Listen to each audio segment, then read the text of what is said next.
ჩვენ უბრალოდ გაფინანსებთ. რატო გაქვს გაფინანსება? ჩვენი ნორმები აქვს იმკაც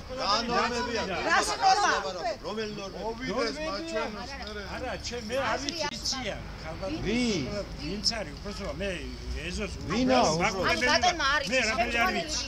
ვინ არის რო დავგავშილდეთ ვისთან შეიძლება კომპეტენტური იმ კაცის სადა ვიღაცა ტელეფონი მიცა იმან. ანუ პრობლემა არ არის. ეს მეზობელს მისცეს ტელეფონის ნომერი დირექტორის ვალერი ქვია. ეკუთის ეზო ეკუთის და ის მანქანას უსყვასია. სპასიბო შეუნდა იცოდე ვისია. ანუ პრობლემა არ არის, არის უკანონო აქედან გამომდინარე, რადგან თქვენთან არ ინახება. აფეთქება არ ყოფილა. გამნიშნულობა.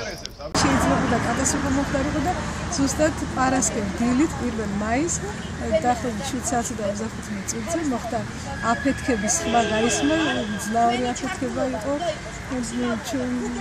აქ საშინელი რუბლის მასა მოდიოდა უდიდესი წნევით და სიძლიერი და წალებით გემხდებოდა ყველას. საფრთხების ნორმები არ არის დაცული 4 შაბათს როგორც თავად აღნიშნეს მოხდა აი ამ აფეთქება აალება და ითხოვენ რომ გადავიდეს და მათ ეს პრობლემა ეს უთერთულებები აღარ შეექმნა და უსაფრთხოების ნორმები ეს დაცული მე ვეცდები მაქსიმალურად მივმართავ შესაბამის სამსახურებს და ვფიქრობ რომ იქ სადაც არის სკოლა და როგორც მე ვიცი გვერდით სკოლა სადაც არის დასახლებული სახლი უნდა მოხდეს სხვაგვარად შერჩევა ნორმების და არა ისე რომ ვისაც სადაც გაუხარდება